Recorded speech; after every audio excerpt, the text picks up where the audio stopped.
The reality is, my brothers and sisters, I know today there is a huge debate about music. I want to mention again, we spoke about logic a little bit earlier. We know from a religious perspective, the ruling.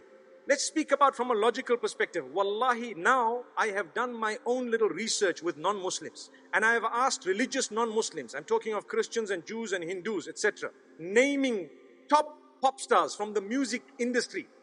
Would you allow your children to listen to this person? Never. Would you allow them this? Never. Would you allow them that? Never. Why? It's dirty, it's immoral, it's filthy, it's degrading, and it's unacceptable. Not in my home. But you're a Christian, I know, not allowed. But you're a Jew, not allowed in my home. But you're a Hindu, never, not with my children. Why? Because the industry is dirty. That's what it is. So people argue, no, there is maybe perhaps, I do agree.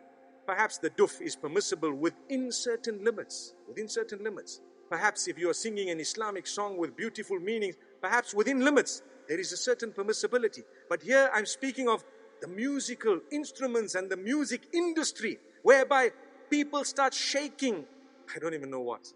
It comes naturally. They say it's natural. It's not natural. It's shaitan's way of controlling you. You listen to the beat. The beat continues. You start tapping your finger. You start moving your head. A little while later, you start moving the top of your body. And a little while later, you start moving the bottom of it. May Allah subhanahu wa ta'ala forgive us.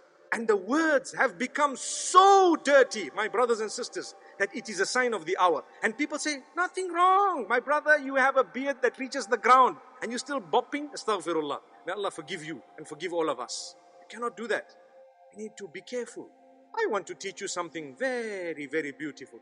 Won't you replace that with the Quran? Melodious recitation. Listen to Ra'ad al-Kurdi. Listen to anyone else that you would perhaps like, Sa'ad al-Ghamidi. Beautiful recitals of your choice. Abdul Basit, Abdul Samad, whoever else you like. There will be so many people. Replace it. It's beautiful. It's soothing.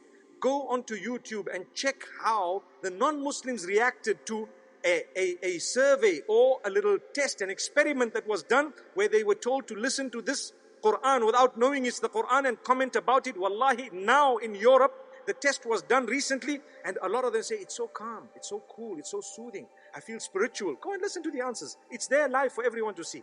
And we Muslims who have the Quran, we are not achieving any soothing, no comfort, no nothing from this. How and why? Surely you can replace it. I would rather be resurrected and arrive in the presence of Allah subhanahu wa ta'ala, having known as a person who gave up dirty music for the words of yours, O Allah. I didn't want to listen to all of this. I gave it up. I know there was a debate about halal, haram. I do know the majority of the scholars said it's not permissible. I do know some of them said, okay, within a certain scope it's okay. But remember, those who say within a certain scope it's okay, none of them say that the musical industry of today is permissible. Not even one of them.